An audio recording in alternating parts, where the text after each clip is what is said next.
सर्वप्रथम माँ शारदे को नमन करते हुए मैं अपनी बात प्रारंभ करता हूँ। अमरनाथ इंटर कॉलेज सिधौली के यशस्वी प्रबंधक डॉक्टर ओपे पांडे जी, प्रधानाचार्य श्री डीपी अवस्थी जी, कॉलेज के डायरेक्टर श्री आदित्य त्रिपाठी, जो एक कर्मठ और ओजस्वी व्यक्तित्व के धनी हैं, साथ ही श्री प्रमोद शुक्ला जी, जो वाइस प्रिंसिपल हैं, परम विदुषी जिनका लेक्चर हमारे विद्यार्थी अभी सुन रहे थे, श्रीमती शैलजा जी,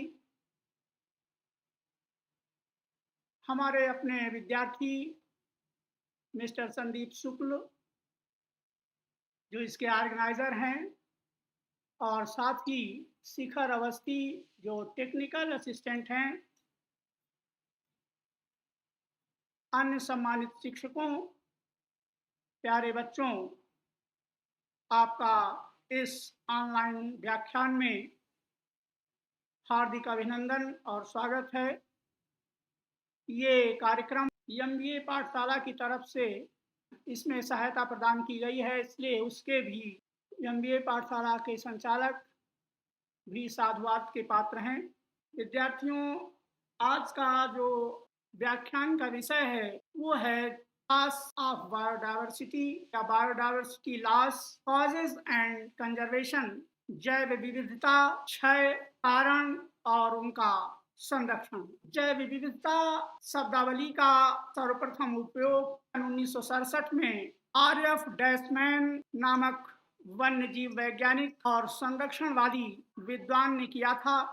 उनकी किताब का नाम था a different kind of country, जिसमें उन्होंने इस शब्द का उपयोग किया। जैसा कि आप देखते हैं, बायोडायवर्सिटी दो शब्दों से मिलकर बना हुआ है, जिसमें बायो प्लस डायवर्सिटी, जिसमें बायो का अर्थ है जीव और डायवर्सिटी का अर्थ होता है विविधता। इसलिए जैव विविधता का अर्थ है पारिस्थितिक तंत्र के जैविक घटकों में विविधता एवं उनका पारस्परिक संबंध जो किसी पारितंत्र में पाया जाता है। In simple terms, biodiversity is the number and variety of organisms found within a special geographic region. It refers to the variety of plants, animals and microorganisms, the genes they contain and the ecosystems they form. Evo Wilson एक विद्वान है जिनको इस जैव विविधता का जनक माना जाता है। जीव जगत एवं वनस्पति जगत के टिकाऊ बने रहने के लिए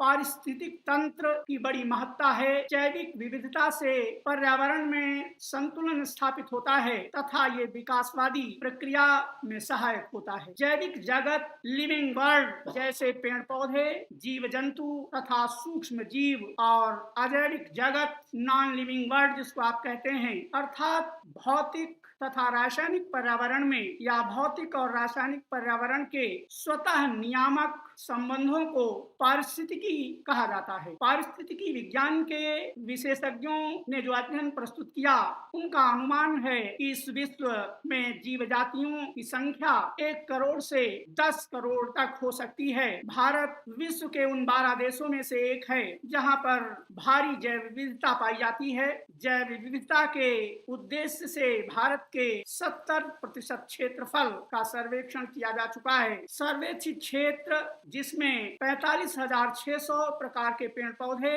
तथा 91,000 प्रकार के पशु पक्षी तथा जीव जंतुओं की सूची तैयार की जा चुकी है। मई 1994 में भारत अंतर्राष्ट्रीय जैव विविधता संगोष्ठी international convention of biological diversity का सदस्य बन चुका है। जैव विविधता की ये संगोष्ठी जो संपन्न हुई, उसके प्रस्तुत उद्देश्य थे: नंबर 1 जैव विविधता का संरक्षण, नंबर 2 जैव विविधता तथा उसका टिकाऊ उपयोग करना, नंबर 3 जैव विविधता से होने वाले लाभ जिनका पूरे समाज को लाभ प्राप्त हो सके, और नंबर 4 आर्थिक एवं मानव विकास इस प्रकार करना जिससे पारिस्थितिक तंत्र की कम से कम हानि हो। और नंबर 5, जैव विविधता का उपयोग शिक्षा, शोध कार्य तथा ज्ञापन के लिए किया जाना। नंबर 6, जैविक तथा सांस्कृतिक विविधता को संरक्षण प्रदान करना। ये था एक जनरल इंट्रोडक्शन जैव विविधता के संदर्भ में और उसके उद्देश्य। अब हम लोग मुख्य अपने विषय पर आते हैं, काजेज ऑफ बायोडायवर्सिटी लॉस। सबसे पहले व्हाट इज बायोडायवर्सिटी लॉस? जैव विविधता का क्षय किसे कहते हैं? इसमें जो प्रजातीय विलोपन, स्पीशीज एक्सटिंक्शन, ये जैव विविधता की हानि की प्रमुख प्रक्रिया है। किसी प्राकृतिक आवास, कृषित क्षेत्र, चिड़ियाघर या संरक्षित क्षेत्र, हैबिटेट, जू, प्रोटेक्टेड एरियाज, जिसमें जीवीय समुदाय की विशिष्ट प्रजाति के पूर्णतया विलोपन, एलिमिनेशन को हम प्रजाति विलोपन कहते हैं और ये प्रक्रिया जैव विविधता की हानि की प्रमुख प्रक्रिया है। इस जैव विविधता ह्रास के संदर्भ में जब किसी विशेष प्रजाति का आवास नष्ट हो जाता है तो इससे जैव विविधता को हानि पहुंचती है। इसके लिए प्रस्तुत कारण उत्तरदायी हैं। उन कारणों को दो भागों में बांटा जा सकता है। नंबर 1, नेचुरल कॉजेज, प्राकृतिक कारण, और दूसरा एंथ्रोपोजेनिक कॉजेज, मानव जनित कारण। First one, that is natural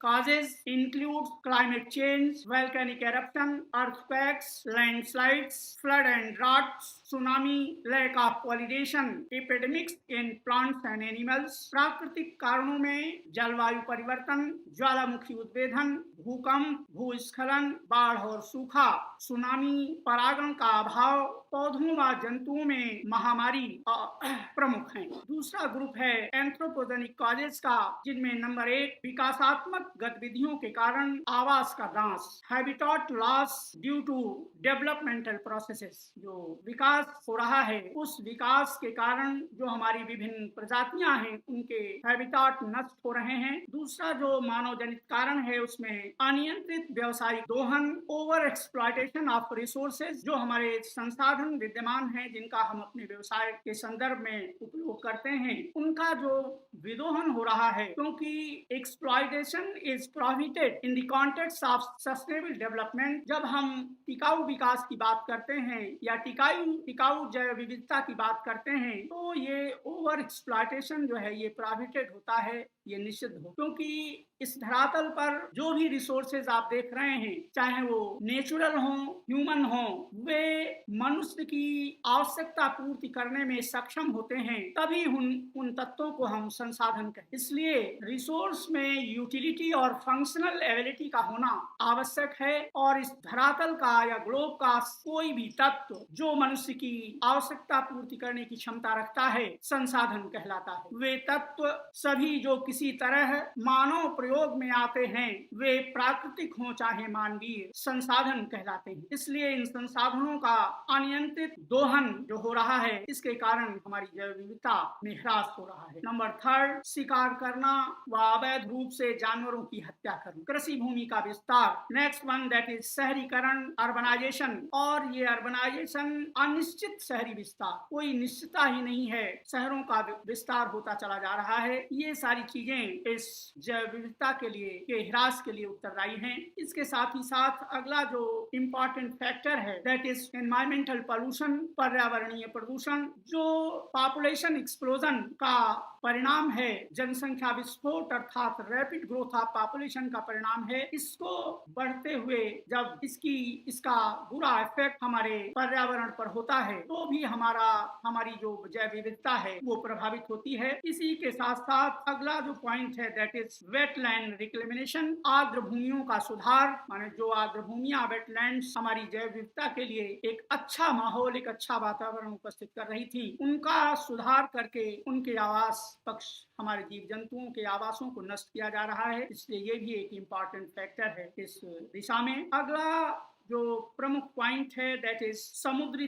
तटीय क्षेत्रों का ह्रास एवं नाश। जो कोस्टल एरियाज हैं, जो हमारे जैव विविधता के खासकर केंद्र हैं, उनका भी विनाश हो रहा है, उनका भी नाश हो रहा है। अगला point that is different type of diseases, रोग और व्याधियां। और नेक्स्ट वन दैट इज पर्यटन उद्योग, जो हमारा टूरिज्म, जिसने आज पर्यटन का उद्योग का रूप ले लिया है, इससे भी हमारी जैव विविधता काफी हद तक प्रभावित। They are responsible for loss of biodiversity. अब प्रश्न उठता है कि इन कारणों से या इन कारणों को जिनसे हमारी जैव विविधता का ह्रास हो रहा है, तो हम कैसे इसको संरक्षित रखें या जैव विविधता संरक्षण की आवश्यकता हमको क्यों होती है। What is the need of conservation of biodiversity. तो जैव विविधता संरक्षण से तात्पर्य प्राकृतिक संसाधनों के सदुपयोग से होता है। समाज तथा पर्यावरण के लिए जैव विविधता की बड़ी महत्ता है, क्योंकि किसी भी राष्ट्र की समृद्धि का निर्धारण वहां की जैव विविधता के आधार पर किया जाता है। इसलिए निम्न कारणों से जैव विविधता का संरक्षण एक अनिवार्य विषय हो जाता है। नंबर 1, पारिस्थितिकी आवश्यकता, इकोलॉजिकल नेसेसिटी, माने हमारी पारिस्थितिकी आवश्यकता है कि हम अपने जैव विविधता को बनाए रखें। नंबर 2, जैविक आवश्यकता, बायोलॉजिकल नेसेसिटी, इकोनॉमिक नेसेसिटी, आर्थिक आवश्यकता, साइंटिफिक नेसेसिटी, वैज्ञानिक आवश्यकता एवं सांस्कृतिक आवश्यकता तथा नैतिक आवश्यकता और विविध। इसके साथ ही पारिस्थितिक आवश्यकता को समझने के लिए जैसे जैविक विज्ञान के अनुसार सभी जैविक पदार्थों की एक आहार श्रृंखला, जिसको आप फूड चेन कहते हैं, उसकी महत्वपूर्ण भूमिका होती है। यदि आहार श्रृंखला में एक घटक का ह्रास हो जाए तो पूरी आहार श्रृंखला प्रभावित होती है, जिससे पारिस्थितिक संतुलन बिगड़ सकता है। उदाहरण के लिए, यदि अधिकतर सांपों को मार दिया जाए तो चूहों की संख्या में भारी वृद्धि हो सकती है, जिसका आहार श्रृंखला पर खराब प्रभाव पड़ता है। इसलिए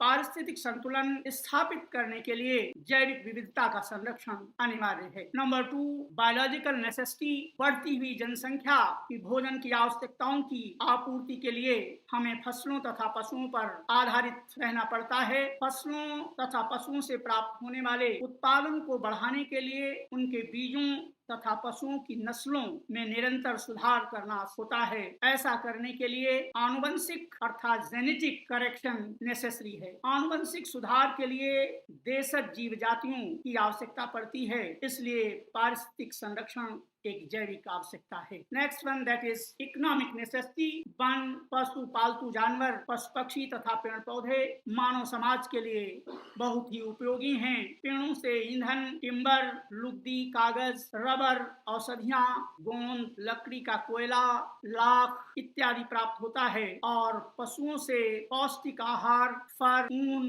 चमड़ा, मधु, मीथेन, एंटीबायोटिक, विटामिन इत्यादि प्राप्त होते हैं। इन सभी पदार्थों की भारी आर्थिक महत्ता है। वन पशुओं के लुप्त होने से आहार श्रृंखला में बहुत से संकट उत्पन्न हो सकते हैं, इसलिए इनका संरक्षण भी जैव विविधता के लिए अनिवार्य है। Next one, that is scientific necessity, वैज्ञानिक आवश्यकता। शिक्षा एवं शोध कार्य के लिए जैविक विविधता का संरक्षण करना अनिवार्य है। फॉर एग्जाम्पल, गिनी पिग, खरगोश, बंदर, कुत्ते, मेंढक, मछली पर बहुत से परीक्षण किए जाते हैं। इस प्रकार शिक्षा एवं शोध कार्यों के लिए जैविक विविधता का संरक्षण अनिवार्य प्रक्रिया है। Next one, that is cultural necessity. किसी संस्कृति के विकास में भी हमारी जैविक विविधता बड़ी इंपॉर्टेंट है। इसी के साथ साथ समय को ध्यान में रखते हुए कुछ और बातें करते हुए मैं आगे बढ़ूंगा। This particular biodiversity boost ecosystem productivity, where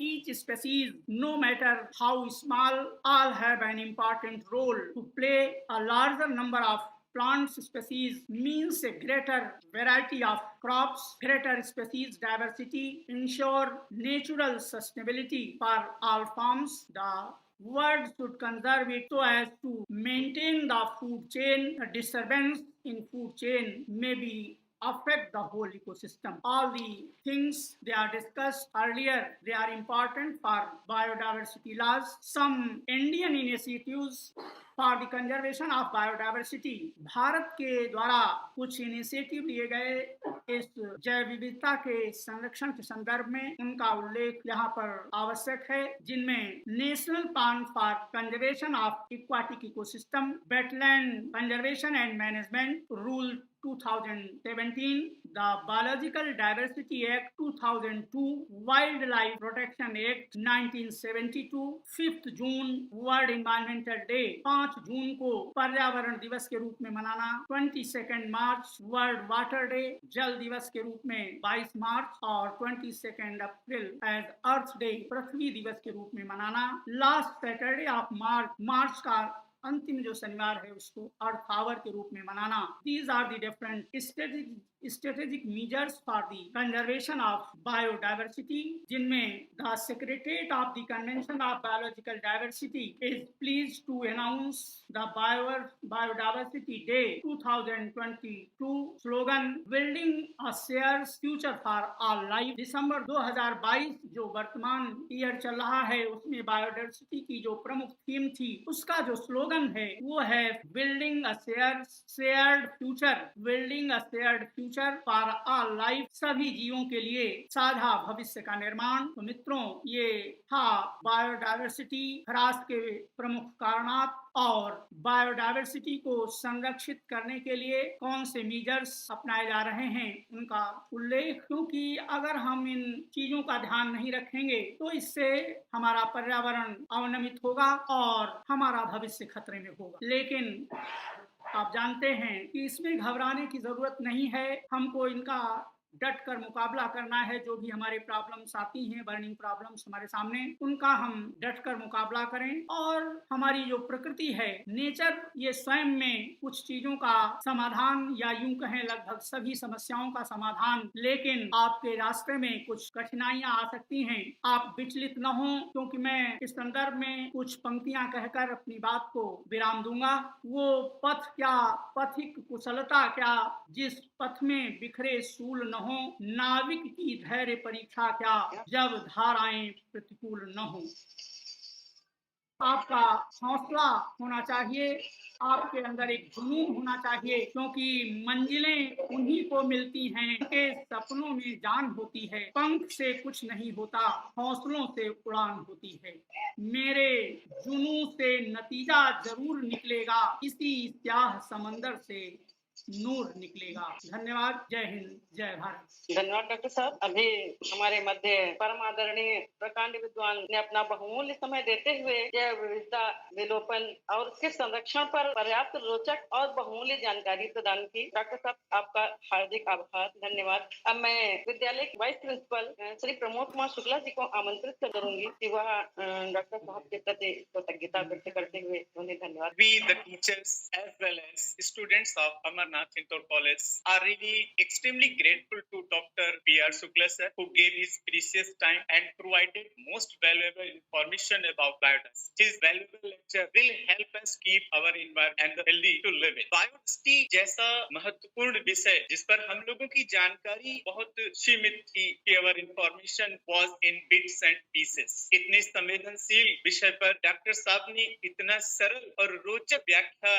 दी है कि अब ऐसा लगता है कि हमारे आसपास जितनी भी स्पेसीज हैं, both living and non living, उन सभी का उनके प्राकृतिक स्वरूप में सुरक्षित रहना हमारे लिए बहुत आवश्यक। जैसा कि डॉक्टर साहब ने बताया कि मोर देन 10 करोड़ स्पेसीज, हम इसमें उनको नहीं जोड़ रहे हैं जो कि नॉन लिविंग है, वो सभी हमारे लिए बहुत महत्वपूर्ण। ये तो हमारी लालच की प्रवृत्ति रही हम इंसानों की कि हमने अपने एनवायरमेंट को, अपने अर्थ को बियॉन्ड द लिमिट डैमेज किया, और जब नुकसान हमने किया है तो इसको सही करने का उत्तरदायित्व भी हम पर ही आता है। और डॉक्टर साहब ने बहुत ही प्रेरणादायक शब्दों में हम सबको प्रेरित भी कर दिया है कि अगर हम चाहेंगे तो इस एनवायरमेंट बहुत बेहतर बना सकते हैं। कुछ प्रयासों की जरूरत है, some efforts are needed, we must curtail our greed, हमें अपनी लालच की प्रवृत्ति को रोकना पड़ेगा और हमारे आसपास एनवायरमेंट में जितनी भी स्पेसीज हैं, जितनी प्रजातियां हैं, उनको उनके वास्तविक स्वरूप में रखने से इसमें मदद मिलेगी। मैं थैंकफुल हूँ आदित्य सर का, संदीप शुक्ला सर का, जिन्होंने अपने प्रयासों से